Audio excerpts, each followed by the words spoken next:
Namastê. Muito boa noite, meus amigos, amigas e irmãos de busca espiritual aqui presente. Então, com muita alegria, nós retomamos esse trabalho dos estudos dos fundamentos da doutrina secreta. Para aqueles que estão chegando, meu nome é Francinaldo Freire da Silva, sou membro da Sociedade Teosófica desde 2007 e estudo teosofia desde 2002, então vai fazer 20 anos. É um prazer imenso contribuir e eu agradeço muito a oportunidade de serviço.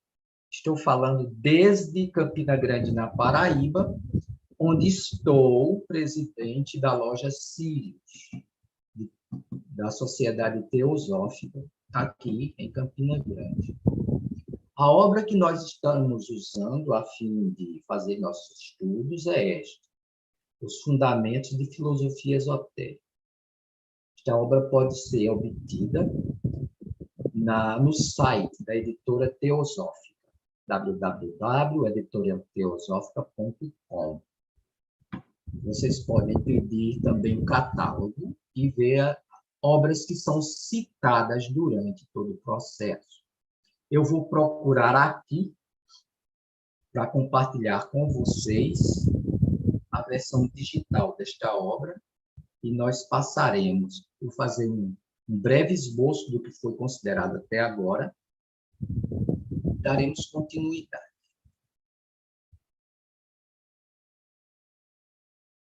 Com licença, um instante.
Pois bem, todos conseguem visualizar essa página em seus aparelhos? Sim. Então, nós estamos considerando os 6 itens numerados em A Doutrina Secreta. Já foi por nós considerado o resumo de estudos de Robert Ball, que foi um estudante de A Doutrina Secreta, que teve o privilégio de estudar com a própria senhora Blavatsky, no grupo por ela formado na loja Blavatsky de Londres, antes de ela desencarnar. Certo? A gente estudou com ele um pouco. A gente também já leu a carta número 1 do Mahachohan. E eu procurei compartilhar isso com todos, até com os membros mais recentes. Lá, eu não tenho muito a dizer do que o Robert disse, mas eu sugiro a todos que leiam, a todos que não leram ainda, que leiam tudo. E vou indicar o que já foi visto aqui, certo? Apêndice A, A Doutrina Secreta e seu estudo, no livro físico, a partir da página 79, certo? Até o final. as notas do Robert Bowen, tá bom? Depois, o resumo de Easy Sem Véu, que é trabalho de casa de vocês. A leitura de Easy Sem Véu também. Easy Sem Véu veio antes de A Doutrina, e a razão de ser da escrita de A Doutrina. Porque em Easy Sem Véu, os Mahatmas, pela primeira vez na era moderna, usaram um canal competente, um discípulo muito avançado, a senhora Blavatsky, para revelar certas coisas ao mundo. Easy Sem Véu deixou uma série de interrogações na cabeça de muita gente, e essas interrogações só são solucionadas em A Doutrina Secreta. O trabalho com Easy Sem Véu é vosso. Aqui tem um resumo, cabe a vocês adquirirem a obra e ler. Então, nós vamos, lembrando que é um estudo, no estudo a gente vai escolhendo, a gente não lê tudo, né? Nós vimos as 3 proposições da doutrina secreta.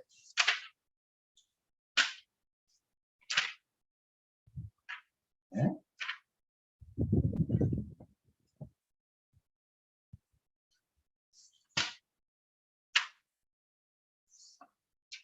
Não foram as 3 proposições. Desculpe. Desculpem mesmo. Nós vimos as 3 proposições fundamentais, não as 3 novas proposições. As 3 proposições fundamentais começam na página 28 e vai até a página 34 no volume, no livro, certo? Depois de estudá-las, as 3 proposições, cujas aulas estão na playlist do YouTube. Quem não assistiu, assista. Nosso tempo é resumido e precioso. A doutrina secreta é muita coisa.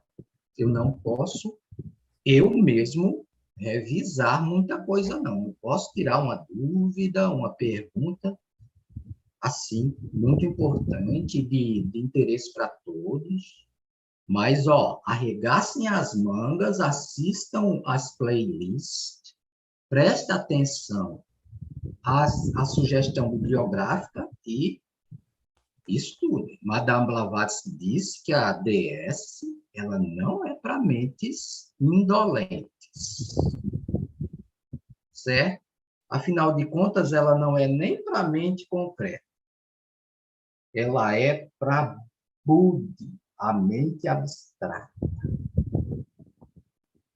Por isso que seu estudo só é produtivo em 2 instâncias, individual, depois coletivo. E o estudo, a compreensão se dá com o tempo por meio de insights. É um portal para o autoconhecimento. E quanto mais você se conhece e se trabalha, tanto mais você compreende a doutrina secreta. Certo? Então, depois disso aqui, creio eu,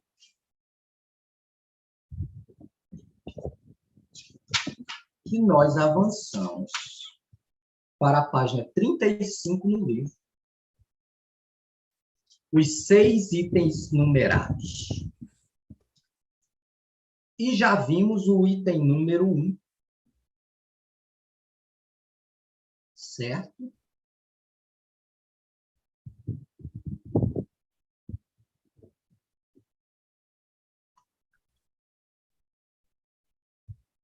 Que define a doutrina secreta.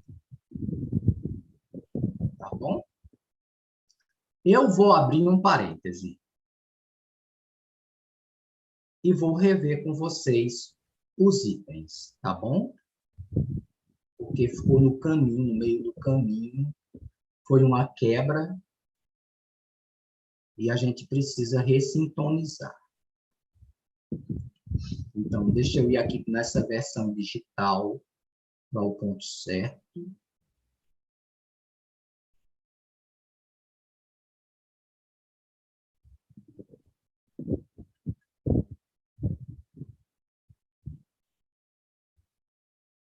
Isso.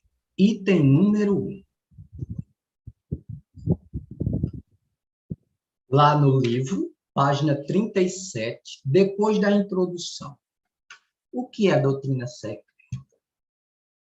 A doutrina secreta é a sabedoria acumulada das idades. E sua cosmogonia, por si só, é o mais estupendo e elaborado de todos os sistemas, mesmo velado, como se encontra no exoterismo dos Puranas. Certo? Cosmogonia, estudo da formação do universo, do surgimento da vida e dos seres.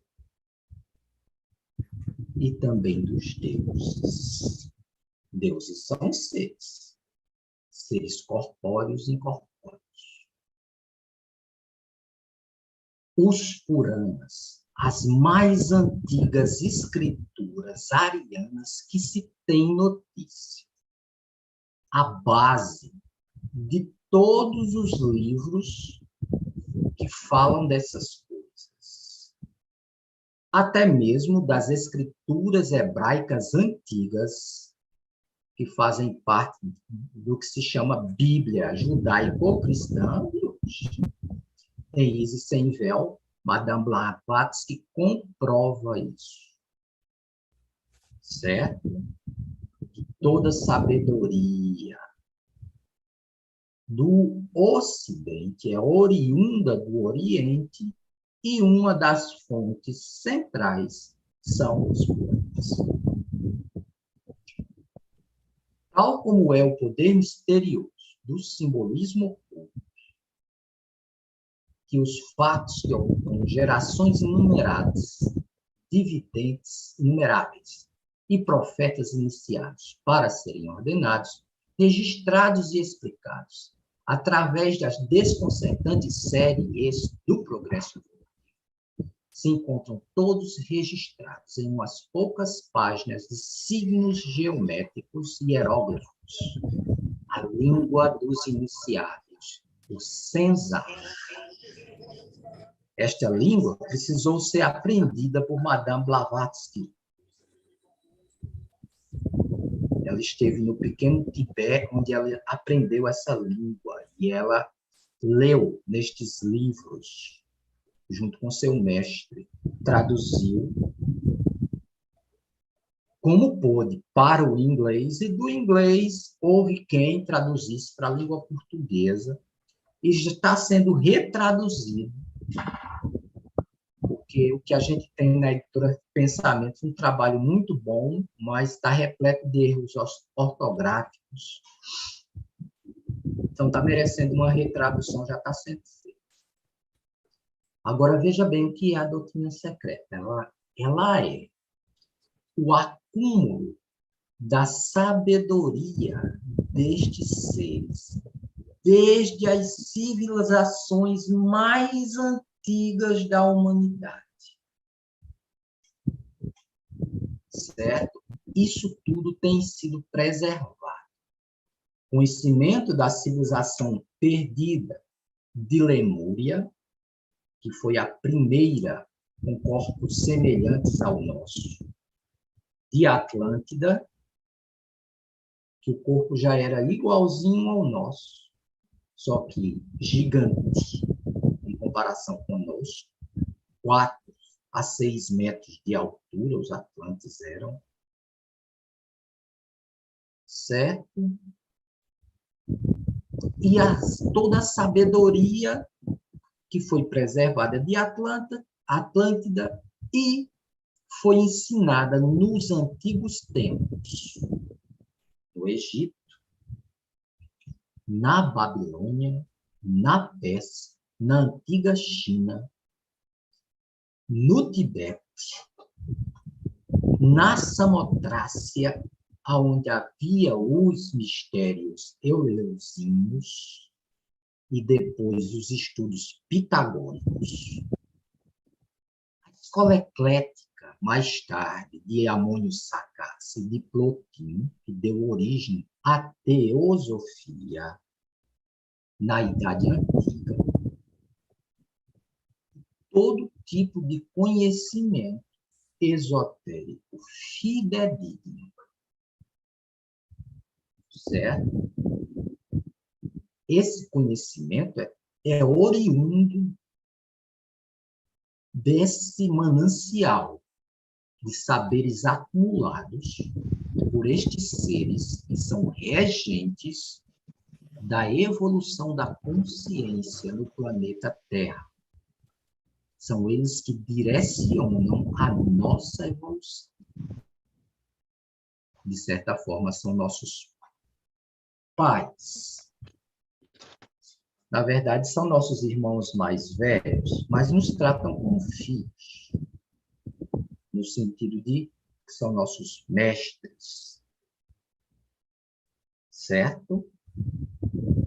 Então, coube a Madame Blavatsky, que era um ser que tinha habilidades especiais. E, além disso, fez treinamento, teve acesso a coisas que ninguém no Ocidente, antes dela, tinha, naquele tempo, 1875, certo? Ela foi justamente mandada, depois do treinamento, de lá, do pequeno Tibete, para os Estados Unidos da América, para formar a Sociedade Teosófica, e depois para a Índia, por questões magnéticas e também a fim de salvar o hinduísmo e o budismo, que estavam quase sendo engolfados e completamente eliminados da Terra, e essas duas grandes religiões, embora exotéricas, elas não podiam desaparecer, né? Estavam ameaçadas de desaparecer. Então, a Sociedade Teosófica foi para a Índia por isso. Mas ela deixou um ramo nos Estados Unidos, depois estabeleceu outro ramo na Europa. De modo que hoje o movimento teosófico não é só este a qual eu estou filiado, em ADIA. Eu sou filiado à Sociedade Teosófica no Brasil, que é um ramo da Sociedade Teosófica Internacional de Chennai, ADIA, Índia. Mas existem outros movimentos teosóficos, certo? E, felizmente, este século XXI está dando o ensejo do intercâmbio entre os movimentos teosóficos. Ó, finalmente está havendo um entendimento entre alguns membros de cada, e eles já estão convivendo como devem. Porque o primeiro objetivo de todo o trabalho de Madame Blavatsky foi esse, fundar uma fraternidade universal. E é estranho que, no movimento teosófico, de tempos em tempos, como era de se esperar, o separatismo aconteça. É bom quando a fraternidade impera, porque este é o objetivo principal. O olhar iluminado daqueles videntes penetrou o próprio cerne da matéria e registrou a alma das coisas. Ali, onde os sentidos profanos, sabe que fosse, somente perceberia o trabalho externo da forma. Mas a ciência moderna não crê na alma das coisas e, portanto, rejeitará todo o sistema da antiga cosmogonia. É inútil dizer que o sistema em questão não é fantasia de um ou de vários indivíduos isolados, que é um arquivo ininterrupto cobrindo milhares de gerações de videntes, cujas respectivas experiências eram levadas a efeito para comprovar e verificar as tradições transmitidas oralmente de uma raça antiga a outra, sobre os ensinamentos dos seres superiores e exaltados, que velaram sobre a infância da humanidade. Durante longas eras, os homens sábios da quinta raça, pertencente ao grupo salvo e resgatado do penúltimo cataclisma e das transformações do continente, a parênteses, que levou ao afundamento da Atlântida, veja bem, os grandes sábios que nos legaram a doutrina secreta viveram na Atlântida.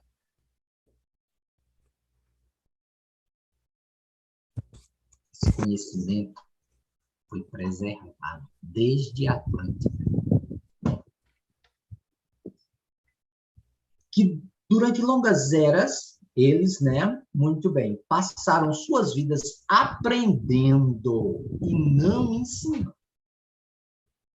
Como faziam? Respondido. Comprovando, testando e verificando em cada esfera da natureza as antigas tradições, por meio das visões independentes de grandes adeptos.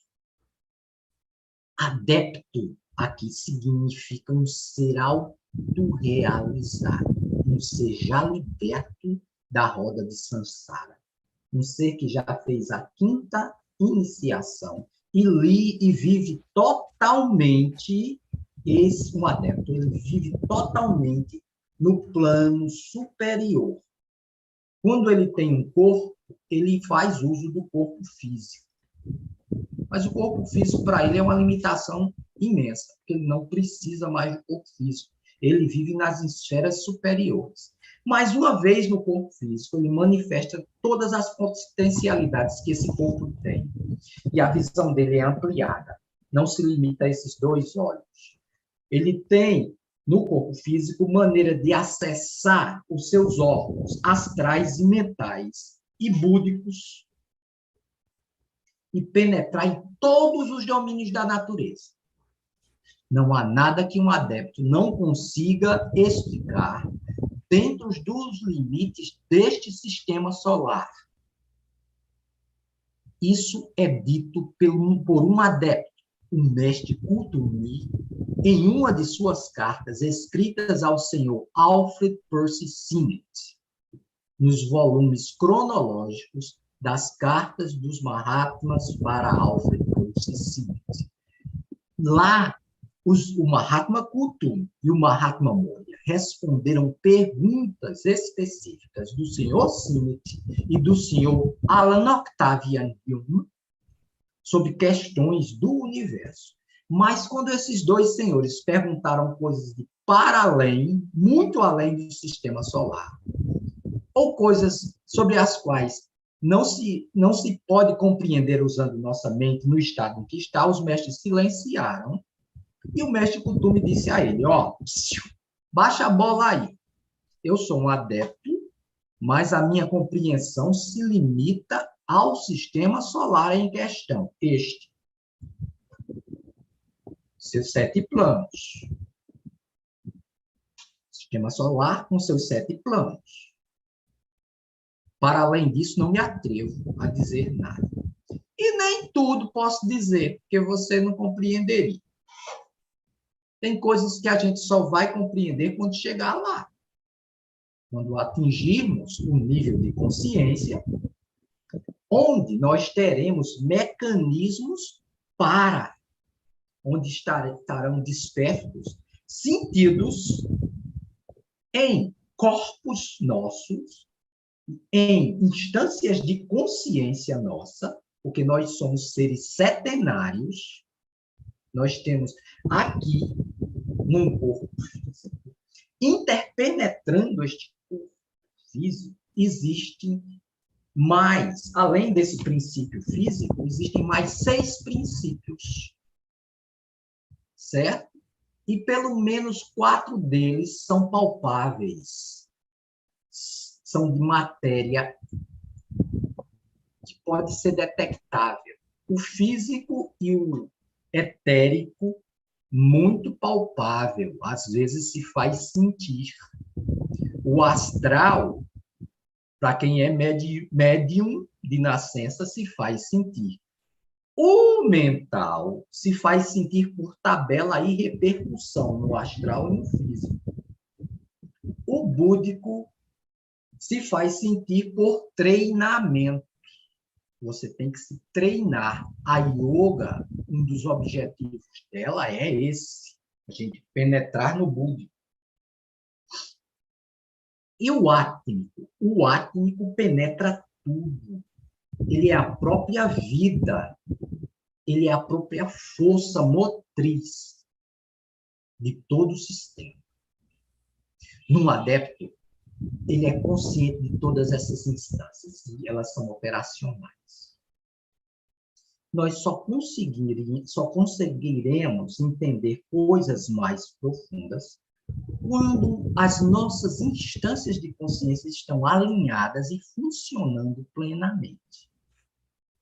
É por isso que existem os processos de autocultura, como a yoga, e como a cabala, e como o budismo, principalmente o budismo esotérico, mas as práticas budistas já têm essa finalidade. O caminho de 8 passos revelados pelo Senhor Buda, também as paramitas já têm essa finalidade de colocar a gente numa vibração bem mais elevada. Tá bom? Nestes estados elevados de consciência, vão se descortinando diante de nossa percepção outras dimensões. A doutrina secreta já mexe diretamente com isso. É um privilégio muito grande podermos estudar. Então, veja bem, esses adeptos, eles comparavam tudo isso com seus pares. Então, tem um grande ser estudando na China. Aí ele mandava os seus estudos para a Índia, que mandava para o Egito, que mandava para a Pérsia, que mandava para a Babilônia. E quando eles comprovavam qualquer coisa como verdade, isso era guardado. Mas não antes de ser testado e comprovado. Então, sabe aquele método científico experimental que a gente ganhou por meio de Aristóteles, Francis Bacon, Galileu, etc.? É o método dos adeptos. Só que eles dispõem de instrumentos muito mais elevados. Eles são capazes de mandar a consciência lá onde eles querem. Microscópio e telescópio precisam não, eles vão lá no nível ínfimo da matéria e nas dimensões maiores da matéria até os limites do sistema solar, como colocou o mestre Kuthumi para o senhor espírito Alfred Percy Simnett e Alan Octavian Hill. Então, nós temos a nossa ciência experimental, telescópios e microscópios, e laboratórios de experimentação, e muita briga, e muito ego, e muito atraso, né? Mas todo avanço que ela faz comprova alguma coisa revelada. Gente, o negócio é o seguinte: mais de uma das grandes verdades reveladas na doutrina secreta foi comprovada já pela ciência, principalmente a ciência que rompeu o paradigma mecanicista. A ciência que já transcendeu isso. Me refiro à física e à mecânica quântica. De Einstein para cá, os avanços já são muito grandes. A astronomia também já nos ajuda a compreender muitas coisas que são sugeridas e referidas na doutrina secreta, na linguagem que ela se apresenta. E a tendência é que mais seja comprovado. Isso sem mencionar os estudos da antropologia, da arqueologia, da história, que têm comprovado certas coisas mencionadas por Madame Blavatsky também. Certo? Então, os adeptos, que eu já expliquei do que se trata, eles são homens que aperfeiçoaram ao mais alto grau possível seus organismos físicos, mentais, psíquicos e espirituais. Já falei disso. Não era aceita a visão de qualquer adepto até ser comprovada e confirmada pelas visões dos outros, obtidas de modo que se mostrassem com evidência independente, após séculos de experiência. De maneira, gente, que sempre houve contato entre si.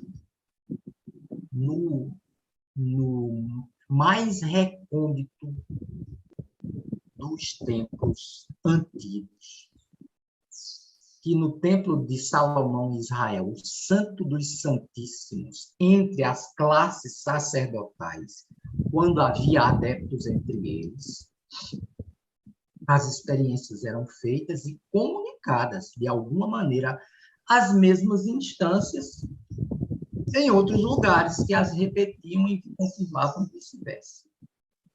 Os mistérios são sempre os mesmos, não importa a civilização, a língua e a cultura. Por isso, a teosofia se revela com uma mensagem que reúne e explica todas essas linguagens e resolve os paradoxos, paradigmas e as aparentes contradições do pensamento humano, cada uma delas. Tá bom? Desculpem, mas é assim, viu? Segunda proposição. A lei fundamental desse sistema, o ponto central do qual tudo emergiu, ao redor de e para o qual tudo gravita, e do qual depende toda a filosofia, é a substância princípio, una e homogênea, a causa radical. Citação. Uns poucos cujas lâmpadas resplandeciam mais foram guiados de causa em causa à nascente secreta da natureza, com letra maiúscula, e descobriram que deve existir um princípio primeiro. Nós já falamos nas 3 ideias fundamentais desse princípio. É o ponto de onde partiu tudo, que não deve ser nomeado nem entendido em linguagem humana, muito menos representado de forma humana, porque isso o rebaixa. É o Ein Sof All da Cabala, é o Parabrahma da Vedanta, da doutrina secreta, e é o Brahman do hinduísmo antigo. Certo? Esse aí é indescritível. Mas é dele que tudo procede. E a ele que tudo retorna. É chamada substância princípio, porque se converte em substância no plano do universo manifestado. O universo manifestado, por sua vez, é uma ilusão, enquanto continua sendo um princípio no espaço abstrato, visível e invisível, sem começo nem fim. O universo físico manifestado é uma ilusão, no sentido de que ele é composto, as substâncias são compostas, e elas não resistem àquilo que nós chamamos de tempo. Com o passar do tempo, tudo se desgasta e tudo se transforma. E um universo manifestado, ao completar determinado período de tempo, chamado Manvantara,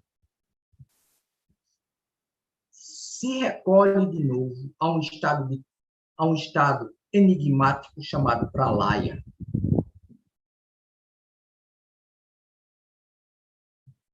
Permanece nesse estado por um longo período e depois se manifesta. Devido a esse ciclo eterno de manifestação e de recolhimento, é que se diz que o universo físico e concreto, tudo isso aqui, é Maya, ou ilusão. Ou seja, desse ponto de vista da realidade absoluta. Mas do ponto de vista da gente aqui encarnado e tendo as experiências concretas, tudo é muito real, sim, viu? Não é nihilismo. Certo? O vazio é o vazio daquilo que nossa mente pode compreender. Porque quando a nossa mente para, a mente concreta para e a mente abstrata começa, então a gente se une com o pleno e tudo é ressignificado. Tudo fica vazio dessas experiências aqui. E pleno das experiências espirituais mais profundas e inalcançáveis do ponto de vista da mente concreta. Certo? É a realidade onipresente e impessoal. Porque contém tudo e cada uma das coisas. Sua impessoalidade é o conceito fundamental do sistema. Não dá para converter isso num Deus antropomórfico, como fazem as religiões exotéricas. Isso era uma maneira da infantilidade da humanidade. A humanidade, em seus estados evolutivos infantis, precisa disso, de deuses antropomórficos. É aquele estado de compreensão. Por isso, nós temos de respeitar todas e cada uma das religiões e tradições. Mas se chegamos até aqui, a doutrina secreta nos dá um martelo e nos tornamos cruéis iconoclastas. Não sobra um Deus antropomórfico.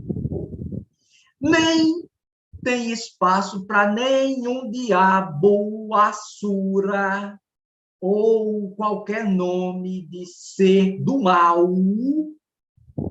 também. Nenhum, nem outro. Acabou-se. Doutrina secreta, ela transforma tudo isso em pó de crack, como a gente diz aqui no Nordeste. Mas coloca uma coisa poderosíssima no lugar. Coloca você em sintonia com o princípio, pois, pela prática dos ensinamentos, você abre os olhos espirituais e percebe que você é um microcosmos dentro de um micro-universo e você representa em miniatura, dadas as suas proporções, essa grande realidade. E que, hospedada no seu coração, está uma centelha, uma chispa desse grande princípio. Um jovem galileu, cruelmente assassinado por judeus invejosos, nas margens do Mar da Galileia e ao redor da Síria, disse assim: não está escrito nas vossas leis que vós sois deuses? Por que me perseguis porque digo que sou filho de Deus? João 10, 30. Ou 32. 30 do 30 ao 32. Muriçoquicídio, viu? Então, Olha só o que a doutrina secreta faz. Então, vocês acham que o pessoal das religiões exotéricas morrem de amores pela doutrina secreta?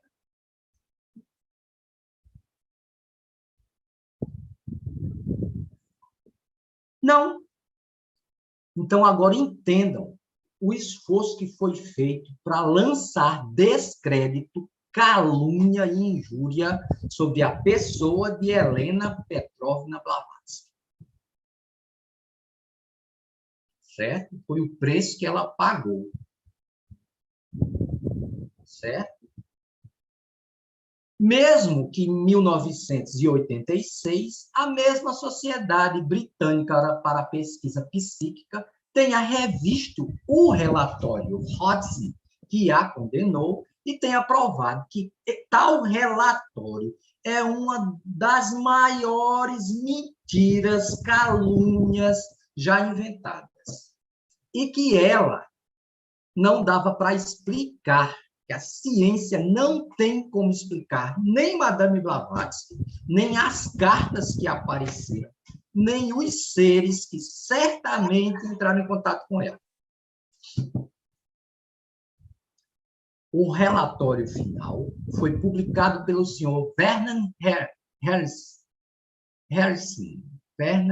Harrison, num livro. Deixa eu mostrar para vocês. Só um instante.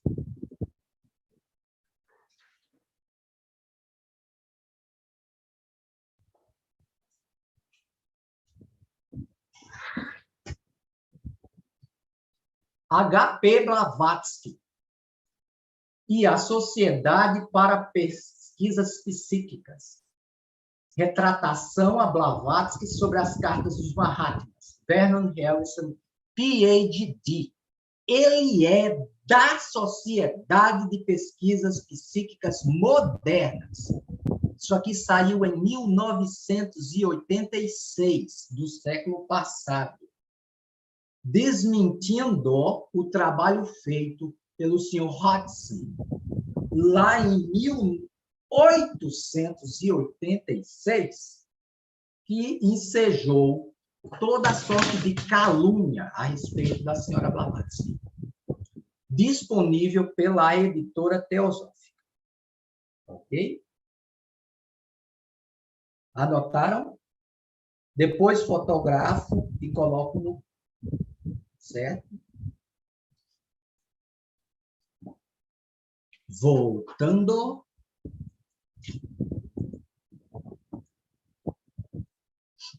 Tá bom.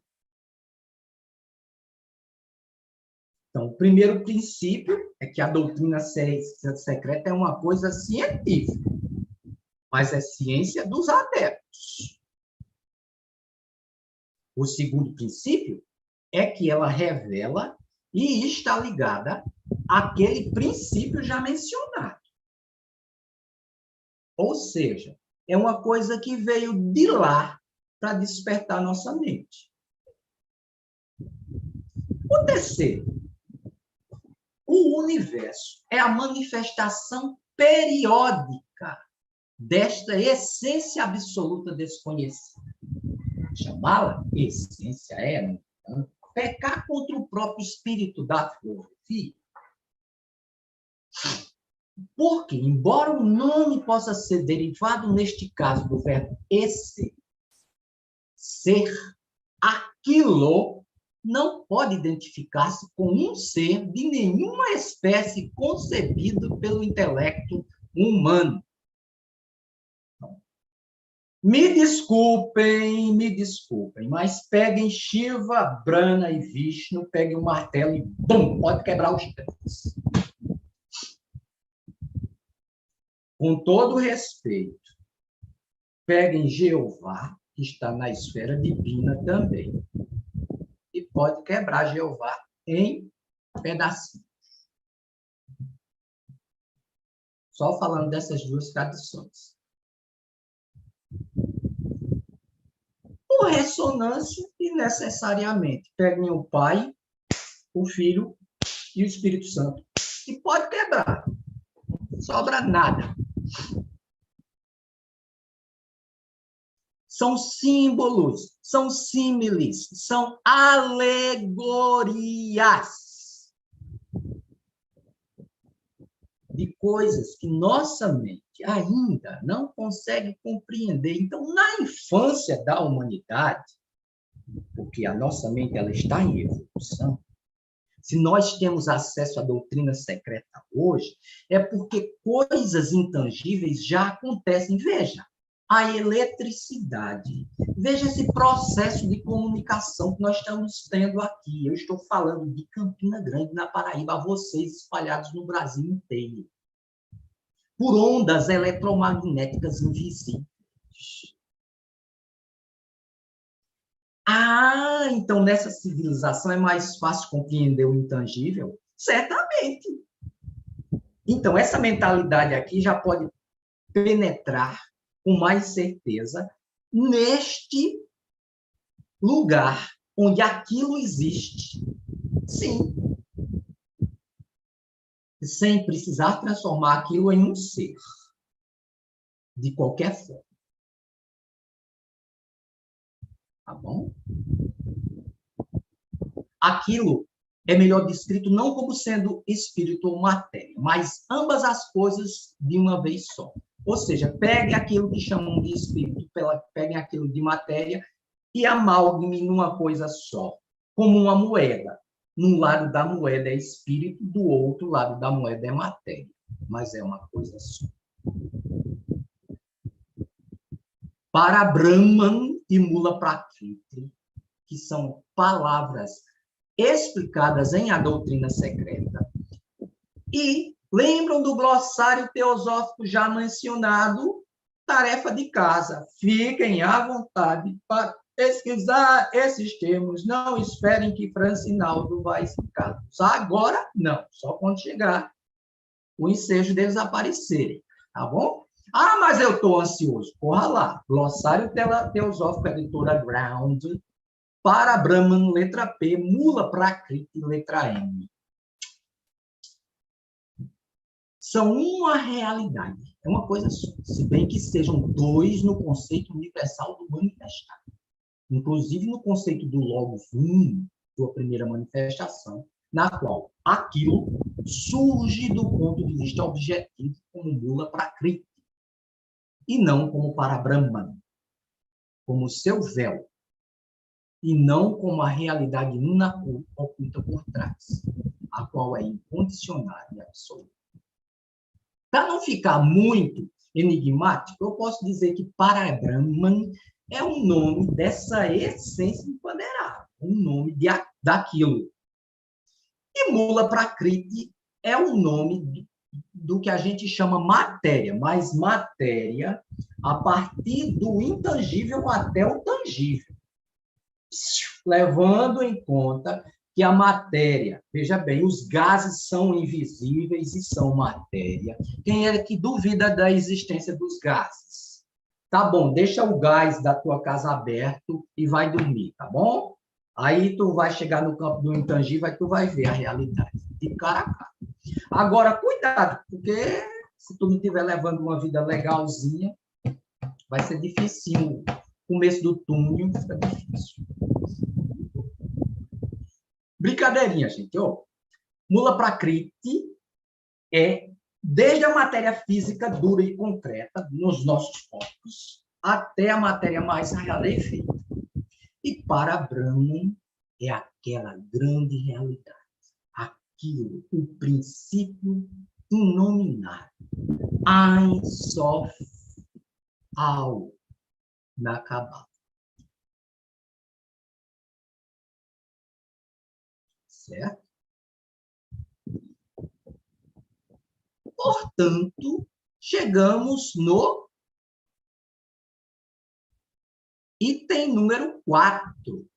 Deixa eu ver quais são Mesetidion Dojurduí. Elisa, você está aí? Estou sim. Muito bem. O parágrafo 4 é todo seu. A. Respire. Sem acelerar. Sim, leia com calma, pronunciando cada palavra, respeitando a pontuação, vírgula, ponto. Você tanto vai assimilar enquanto lê, como vai se tornar bem compreensível para nós. Vamos lá? O item 4, né? O Isso. universo, com cada uma das coisas que contém, é chamado de Maya, porque tudo nele é temporário, desde a vida efêmera de um pirilampo até a do Sol. Comparado com a eterna imutabilidade do Uno e com a invariabilidade daquele princípio, o universo, com suas formas efêmeras, em perpétua transformação, deve ser necessariamente, para a mente de um filósofo, não mais do que um fogo fátuo. No entanto, o universo é suficientemente real para os seres conscientes que nele vivem, os quais são tão ilusórios quanto ele mesmo. Eh bien, mon Otilien, très bien, merci. Hoje ela leu, ela hoje arrebentou a boca do balão, compadre. Então, gente, olha aí o sentido de vazio, de maia e de ilusão. Começa conosco. Pega o teu álbum de fotografia e te vê no teu primeiro aninho de vida. É a mesma coisa que és hoje? Olha para ti mesmo no álbum aos 5, aos 10, aos 15, aos 20. E olha agora, se tiver mais de 20. O que é que foi acontecendo com o passar do tempo? E o que é que vai acontecer daqui para frente? Mesmo com a intervenção de muitos vivos pitanguis reunidos, a forma vai desaparecer. Essa forma aqui, ela não aguenta a vida que habita nela. É muita vida, é muita vibração, esse corpo se desgasta. E essa vida, ó, flui para um plano mais elevado. Tá bom? Não adianta se apegar a esse corpo. Tampouco adianta se pegar qualquer coisa no mundo, porque tudo é maia. Certo? A segunda nobre verdade. A primeira e a segunda. O sofrimento existe. Segunda, a causa do sofrimento é o nosso apego às sensações de prazer de um lado e nossa aversão às sensações de dor do outro. Certo? Desapego. Tá certo? Porque, ó, nós somos eternos enquanto centelhas no um, mais transitórios em nossos corpos materiais. Certo? Por isso, Luz no Silêncio pede para a gente viver no eterno, onde a semente do mal não pode enraizar-se. Não vive nem no presente, nem no passado, nem no futuro. Viva no eterno, onde a semente do mal não pode enraizar-se. É mais ou menos o que tem lá no Tratado Sem Véu, legado à senhora Mabel Collins, pelo mestre Hilarion, que em uma de suas vidas, segundo se especula, era ninguém mais, ninguém menos que aquele que recebeu o nome de Saulo de Tarso, depois Paulo. Tá bom? Quarto item numerado. Vamos para sinal, vamos do primeiro. A doutrina secreta é uma ciência comprovada pelos adeptos com seus meios. Segundo, ela é oriunda do princípio fundamental. É ele que nos revela isso. Terceiro, o universo é a manifestação daquela essência, sendo ao mesmo tempo espírito e matéria. E quarto, as coisas que o universo contém, todas elas são maia, porque são submetidas ao tempo e são transitórias. Nada que é composto é eterno. Tudo é impermanente. Mais um ensinamento do Senhor. Tá bom? Muito bem. Juliane. Juliane, cadê você?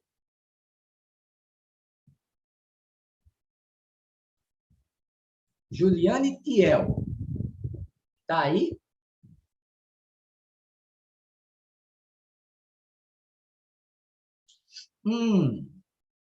Tudo bem. Ah, está! Juliane, por favor, é possível que você leia para nós o ponto 5?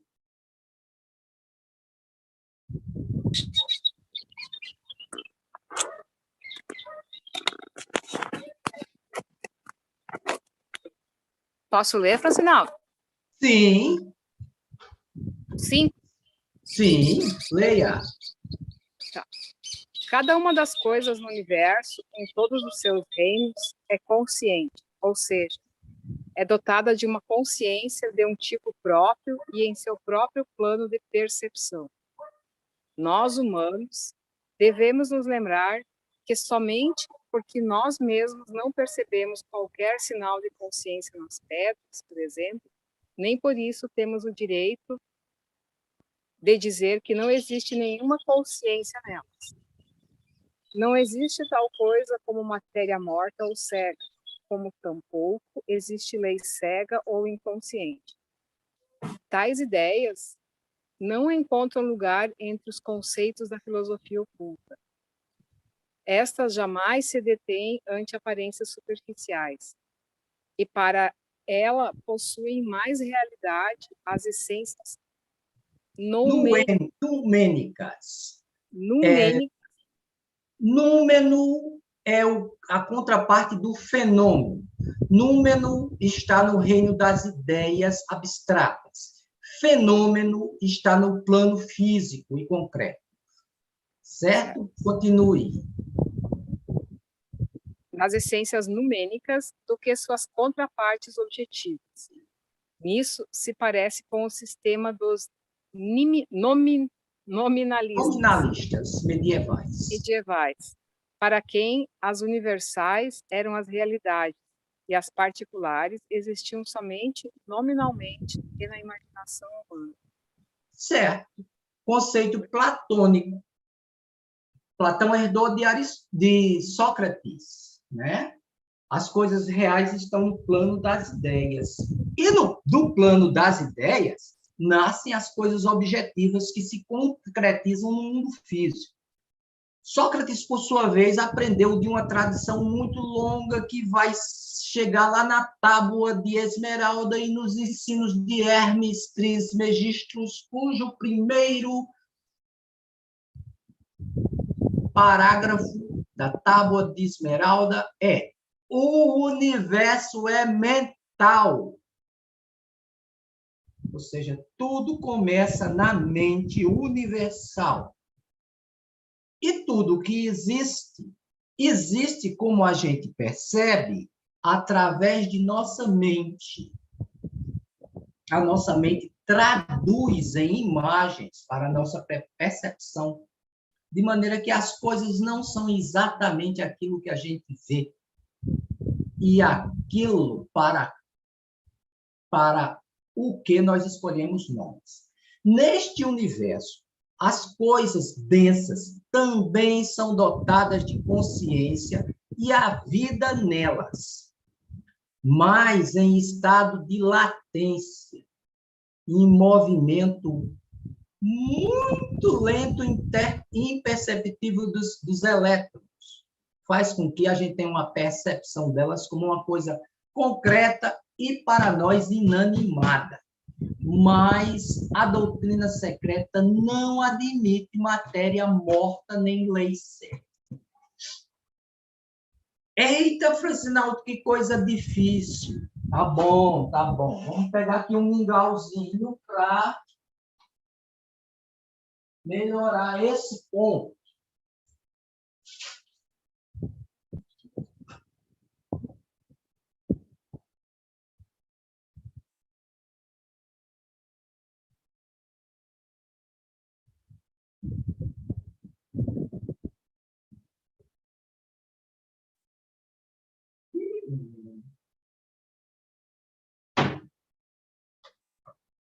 Gente, Filodon, Pruvo, Fá.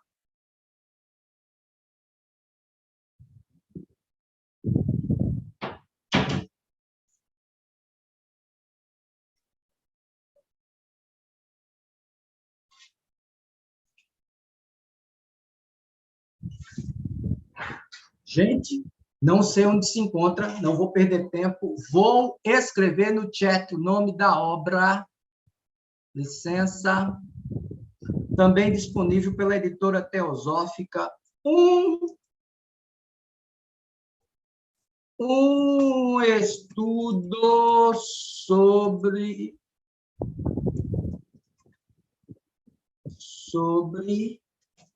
a consciência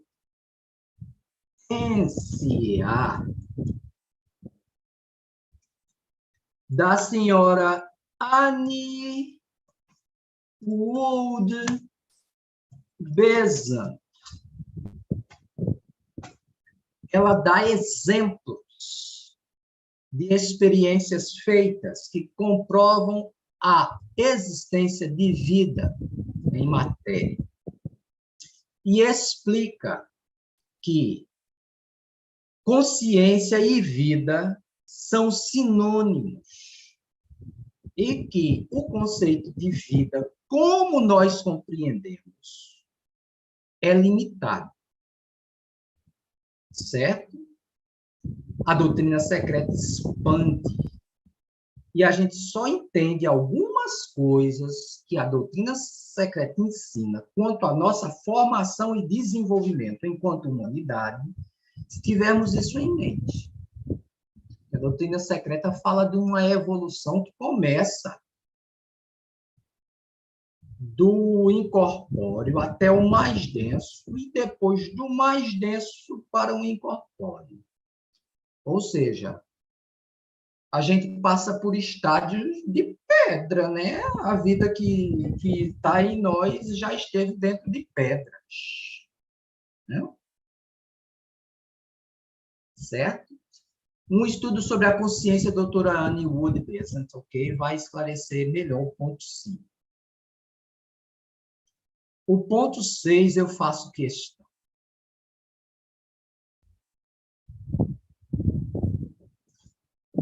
Mas eu já falei mais que o homem da cobra. Depois eu digo para vocês o que é o homem da cobra. Vou precisar beber uma água.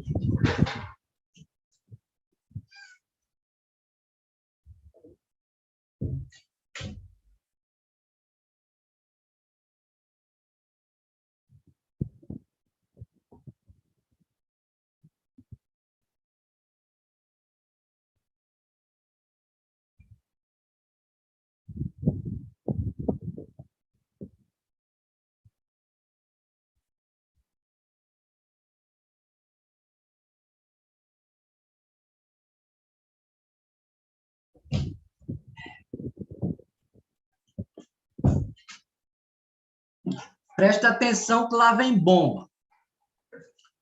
O universo é elaborado e dirigido de dentro para fora, tal como é em cima, é embaixo. Assim, nos céus como na terra.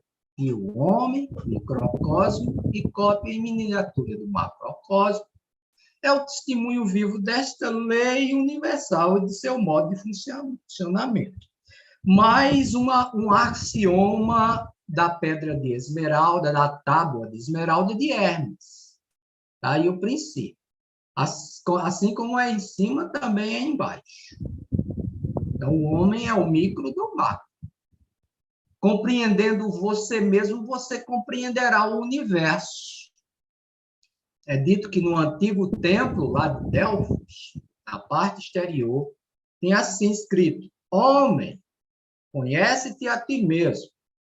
E quando você entrava no templo, a frase era completada por dentro.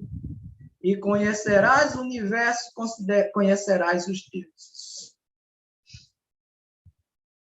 Certo? Vemos que cada movimento ou ação ou gesto externo, seja voluntário, mecânico, orgânico ou mental, é procedido e precedido por um sentimento ou emoção, pela vontade ou volição, pelos pensamentos ou mente internos. Tudo o que você pensa, deseja profundamente, passa muito tempo usando a mente em prol de, tende a chegar até você. A lei da atração e a lei da criação. O universo é mental, voltado, então, para o primeiro princípio da tábua de Esmeralda. Tudo começa na mente universal e tudo começa no pensamento. Pois nenhum movimento ou mudança exterior, quando é normal, pode ter lugar no corpo externo do homem se não for provocado por um impulso interno, comunicado por uma das três funções citadas. E o mesmo ocorre com o universo externo ou manifestado.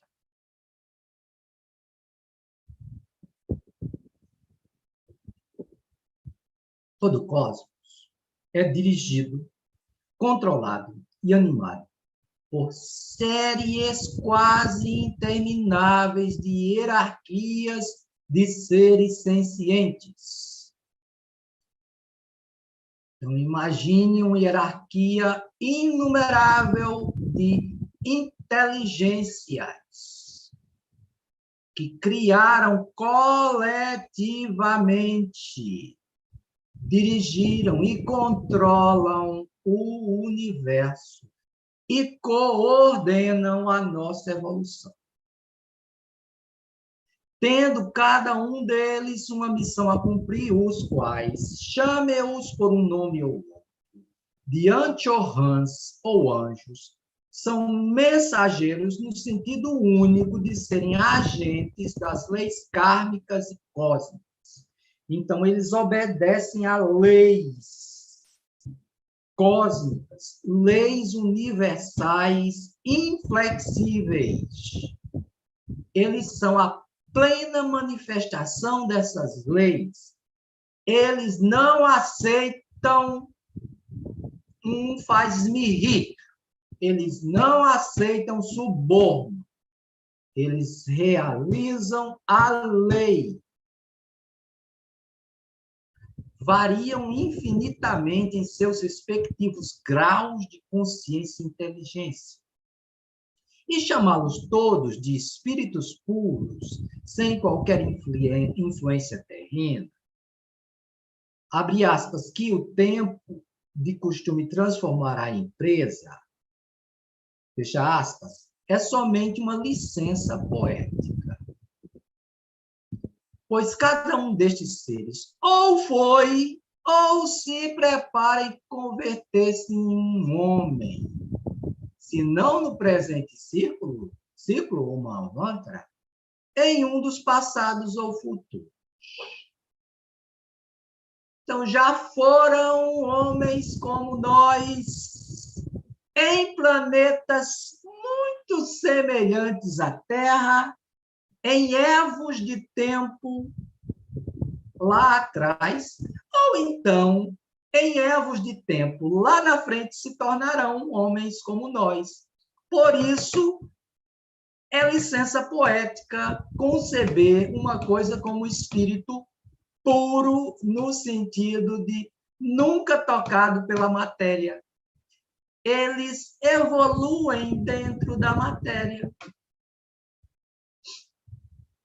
É por isso que precisamos de corpos, porque aqui se dá o trabalho de evolução. E em se tratando de nós, humanos, agora, neste momento, o nosso desafio é tomar rédeas dessa evolução da consciência, porque agora depende de nós se vamos avançar ou estagnar. Retrogradar, felizmente, jamais. Certo? São homens aperfeiçoados, os Dian-Chohans, quando não incipientes, as essências elementares. Certo? Então, aqui ela já está falando de duas classes, tanto de seres intangíveis, que já estão na ponta da evolução, os Dian-Chohans, quanto de seres intangíveis que estão na outra extremidade, não passaram pelo estágio humano ainda, são essências elementares. Em suas esferas superiores, menos materiais, diferem moralmente dos seres humanos terrestres apenas por se acharem livres do sentimento de personalidade e de natureza emocional humana, duas características puramente terrenas. São inteligências impessoais. Embora, no caso dos Dian-Chohans lá na ponta, eles já tenham uma ideia de individualidade, eles não têm personalismo. Nenhum quer ser o cacique da tribo que toca o bumbo para os curumins pularem. Nenhum deles quer ser a última bolacha do pacote. Isso é característica da mente aprisionada em corpos humanos. Eles são a pura expressão da equidade, da lei da harmonia, da verdade, da beleza, da paz, da serenidade, da sabedoria, do conhecimento, da ética mais elevada que você possa imaginar. Lá em cima, ninguém está brigando. A estrela não briga com a cruz, que não briga com o círculo, que não briga com o pentagrama, que não briga com o triângulo, que não briga com yin e yang. Lá em cima, os santos seres não estão divididos. Aqui, as representações antropomórficas é que se dividiram, porque são fruto da mente humana. Qual é o nosso desafio? Unificar tudo isso dentro de nós. Criar fraternidade. E enxergar dentro de cada um o outro. E aprender a amar. Criar vergonha na cara, como diz minha avó. Como dizia minha avó. Aprender a amar. O amor é o cumprimento da lei. A impessoalidade deles se dá justamente por isso. Eles são senhores do amor e da compaixão universal.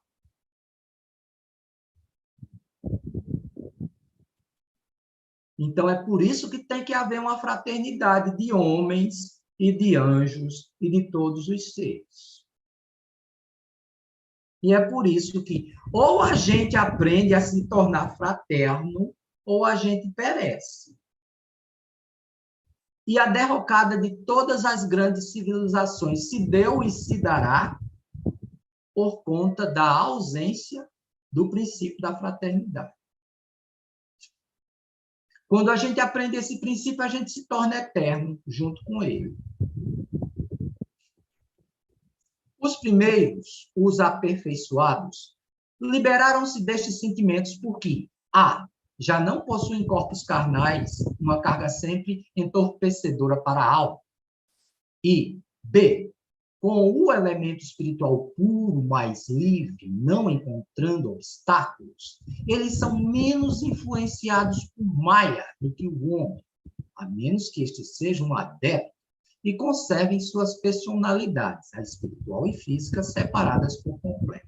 Ou seja, a menos que o adepto, quando a gente não está falando de um grande Yanchohan, que já é um arcanjo, um anjo, um serafim, um querubim, uma grande inteligência espiritual, numa esfera bem elevada, quando a gente está falando de um homem em corpo físico, exemplo, mestre Jesus, exemplo, mestre Moria, exemplo, mestre Kuthumi, um adepto que tem corpo físico, então, aí, no caso, eles têm muito pouca influência do plano material, quando estão funcionando em seu corpo físico.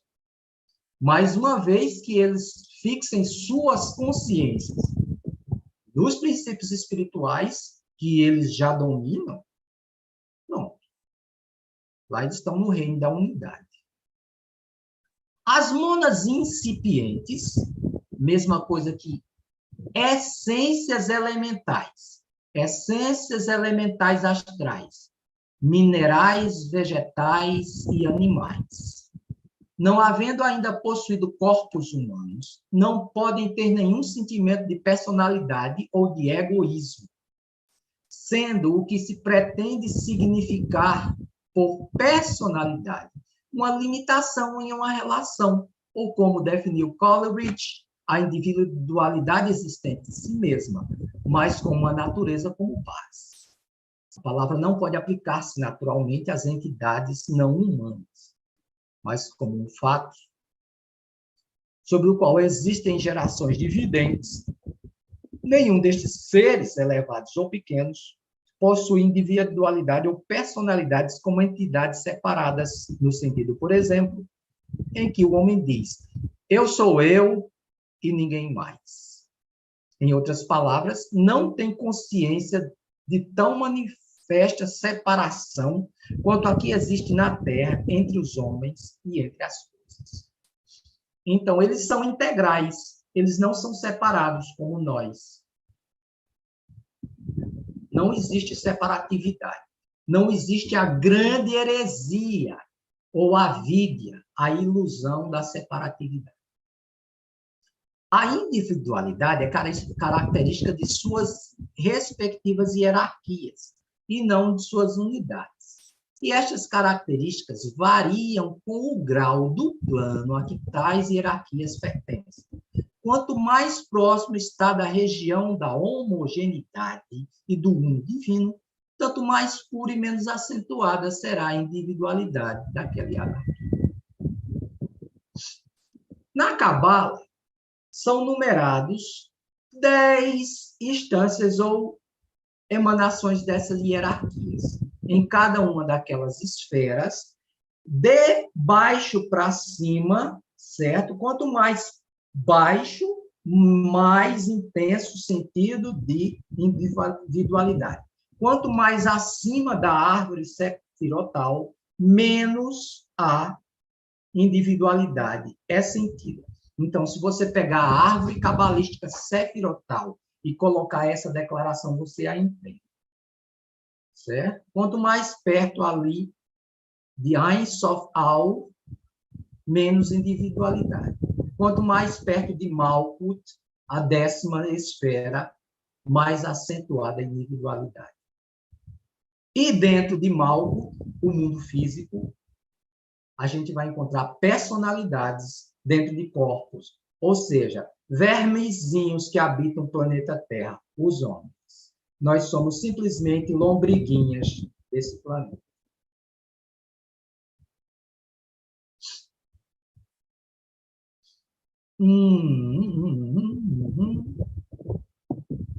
Muito bem. São finitas sob todos os seus aspectos, com exceção de seus princípios mais elevados. As centelhas imortais que refletem a chama divina universal. Individualizadas e separadas somente nas esferas de ilusão, por uma diferenciação tão ilusória quanto o resto. Então, acabou o universo, elas acabam também. Mas, depois de para lá, elas se remanifestam aperfeiçoadas em um outro nível, igual a nós. Eles são seres viventes, suposto que são as correntes projetadas da vida absoluta sobre a tela cósmica da ilusão. Seres nos quais a vida não se pode extinguir antes que o fogo da ignorância seja extinto daqueles que sentem estas vidas, tendo vindo à existência sob o poder vivificante do raio criado, reflexo do grande sol central que irradia sobre as margens do rio da vida, é o princípio interno neles que pertence às águas da imortalidade, ao passo que suas vestes diferentes são tão perecíveis quanto o corpo do homem. Então, são homens superiores, nós somos homens inferiores. Portanto, Yang tinha razão ao dizer que os anjos são homens de uma espécie superior e nada mais. Não são nem ministros, astros, nem protetores. Tampouco arautos do Altíssimo. E menos ainda os mensageiros da cólera de nenhum Deus, tal como os criados pela imaginação humana. Então, esqueça o que dizem os Puranas, o Mahabharata e a Bíblia em suas descrições antropomórficas sobre os anjos. Eles não são exatamente aquilo ali, não. Ali são alegorias para a gente entender que existem tais hierarquias.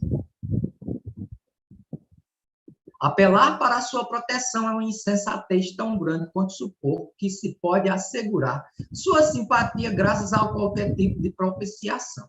É como eu disse, não adianta não. Vou fazer uma promessa e, olha, se eu conseguir a graça, eu vou subir a escada da ladeira da Penha de joelho. Tá certo, faça.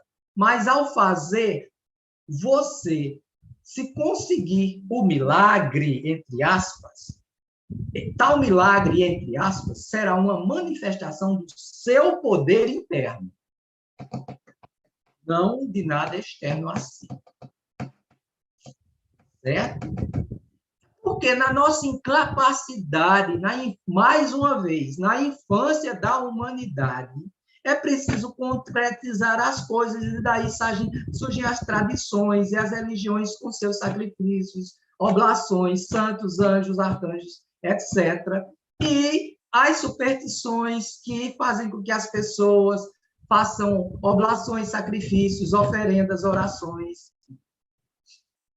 Tá bom? Mas a verdade superior reduz tudo isso a pó de trago. Isso dá um tilt na cabeça da gente? Dá, mas tenha paciência, vamos com calma, dê uma estudadinha nos princípios humanos, aquele livro bem útil, Autocultura de acordo com o ocultismo, segundo o ocultismo. Autocultura à luz do ocultismo. Autocultura à luz do ocultismo, do Obrigado, Ricardo. Iqbal Taimini. Do Taimini. Ali vocês vão entender muito sobre o universo e o homem, como ele se encontra agora. Aí, com as lições que tem ali, se torna menos difícil o que está sendo dito aqui.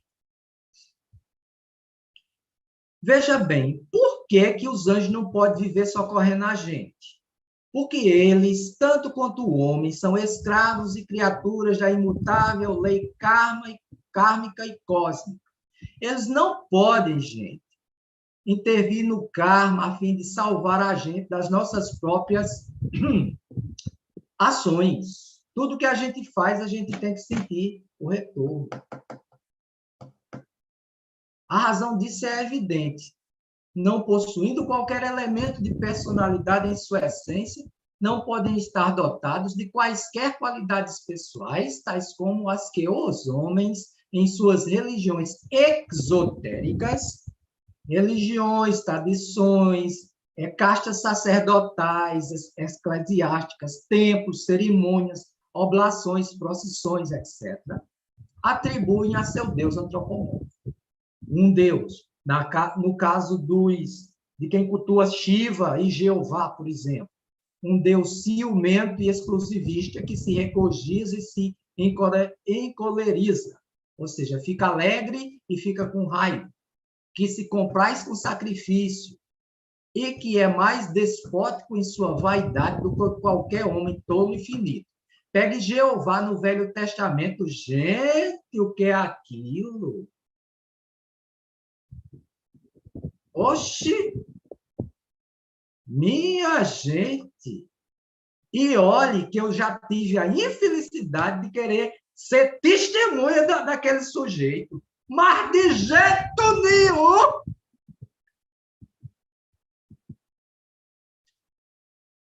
O homem, sendo um composto das essências de todas essas hierarquias celestiais, pode conseguir, como tal, tornar-se superior em certo sentido a qualquer hierarquia ou classe, e até uma combinação das mesmas. Aspas, o homem não pode nem propiciar, nem comandar Deus. Fecha aspas. Já se disse. Mas, paralisando sua personalidade inferior e chegando com isso ao pleno conhecimento da não separatividade e de seu eu superior, não gosto dessa expressão, eu substituo por ser superior em relação ao uno e ao absoluto, eu, o homem pode, mesmo durante sua vida terrestre, chegar a ser como um de nós, como está lá no Gênesis 3, 24 a 26. Eis que o homem tem se tornado um de nós, sabendo do que é bom e do que é mal. Agora, para que ele não vá e tome também do fruto da árvore da vida e a coma e viva por tempo indefinido, com isso, foi expulso o homem e a mulher do paraíso, e foi colocada a chama, 2 querubins e a chama de uma espada que se revolvia continuamente para guardar o caminho até a árvore da vida. Gênesis, capítulo 3, versículos 24 ao 26. Isso significa o quê?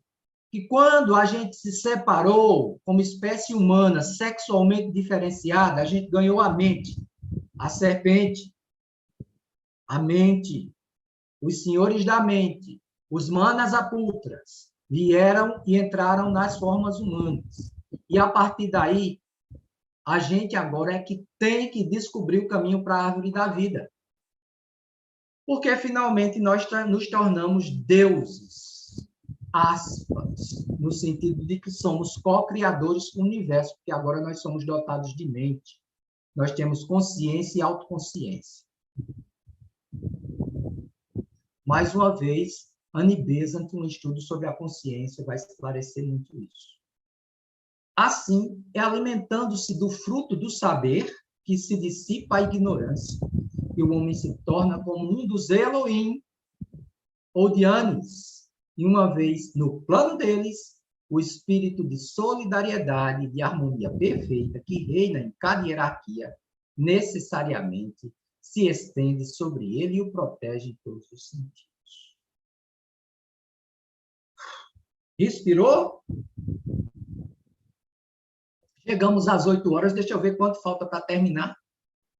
Pouquíssimo, então vamos terminar. A dificuldade principal que impede os homens de ciência de crer nos espíritos divinos, assim como nos da natureza, é ser um materialismo. O principal obstáculo ante si, por sua vez, encontra o espírita e que o impede de crer neles, conservando, por sua vez, uma crença cega nos espíritos dos mortos. É a ignorância geral em que se acham todos, à exceção de alguns ocultistas e cabalistas, sobre a verdadeira essência e natureza da matéria. Mas, permita-me, senhora Blavatsky, entre cientistas materialistas ateus e espíritas, os espíritas já deram um salto quântico, viu? Estão mais perto.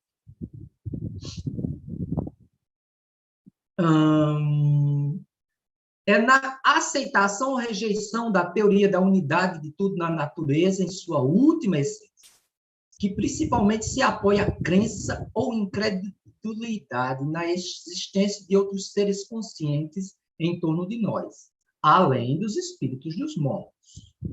É na reta compreensão da evolução, com E maiúsculo, porque aqui a evolução é lei universal, primeva da ciência real do espírito-matéria, que deve o estudante apoiar-se para uma melhor elucidação da cosmogonia oculta e para obter a única chave segura que pode guiá-lo em seus estudos subsequentes. Então, veja bem, é compreendendo a evolução do espírito-matéria que a gente entende tudo isso. E é compreendendo a nossa própria evolução que a gente deve partir. Então, a gente deve tentar compreender primeiro a gente. Daí, o autoconhecimento ser imprescindível. Nós temos que, apoiados na verdade, olhar para o espelho da verdade e não negar aquilo que somos. Aceitar tudo que somos, entender e integrar a nossa sombra e deixar que a luz do self ilumine nossa consciência, nos tornando unos, finalmente. Na pura verdade, conforme acabamos de demonstrar, cada um dos chamados espíritos, aspas, é um homem desencarnado, um homem futuro. Desde o arcanjo mais elevado, Dian-Chohan, até o último construtor consciente. A classe inferior de entidades espirituais, todos eles são homens que já viveram a eras passadas durante outros manvantaras, nesta ou em outras esferas. Da mesma forma, os elementais inferiores, semi-inteligentes e não inteligentes, são todos homens futuros. O simples fato de um espírito ser dotado de inteligência é uma prova para o ocultista de que aquele ser tem sido um homem e adquirido seu saber e inteligência através do ciclo humano. Existe apenas uma onisciência e inteligência indivisível e absoluta no universo. E esta vibra em cada um dos átomos e dos pontos infinitesimais de todo o cosmos, o qual não tem limites e ao qual se dá o nome de espaço, considerado independentemente de qualquer uma das coisas nele contidas. Mas a primeira diferenciação de seu reflexo no mundo manifestado é puramente espiritual, e os seres gerados nela não são dotados de uma consciência que tenha relação com a que concebemos. Não podem possuir consciência ou inteligência humana antes de tê-la adquirido pessoal e individualmente. Então, eles só geram essa consciência quando passam pelo nosso estado. Então, nós estamos no meio caminho, no meio do caminho. Isso pode ser um mistério, no entanto, é um fato para a filosofia esotérica e muito aparente também. Toda a ordem da natureza evidencia uma marcha progressiva em direção a uma vida superior. Existe um propósito na ação da aparente mais cega força. Existe um propósito na ação das aparentes mais cegas forças, faltando um S ali. O processo inteiro de evolução, com suas intermináveis adaptações, é uma prova disso. As leis imutáveis que fazem desaparecer as espécies débeis para dar lugar às fortes e que asseguram a sobrevivência dos mais aptos, embora tão cruéis em sua imediata, atuam sobre todas em direção à grande meta final. O próprio fato de que as adaptações ocorrem, de que os mais aptos são os que sobrevivem na luta pela existência, demonstra que aquilo que é chamado de natureza inconsciente é, em realidade, um conjunto de forças manipulados por seres semi-inteligentes, elementais, guiados por espíritos planetários elevados, Dian-Chohan, cujo conjunto forma o verbo manifestado do Logos, e manifestado, e constitui, ao mesmo tempo, a mente do universo, sua lei imutável. Tudo isso aqui está na doutrina secreta,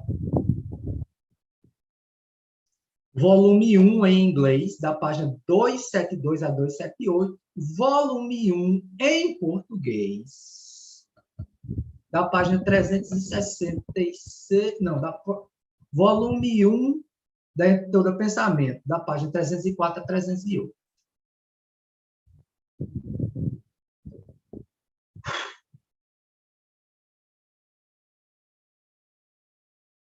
Durma com um barulho desse. Então, vão elaborar isso, vão pensar nisso, nessa iconoclastia da doutrina secreta, e vão entender por que ela é secreta.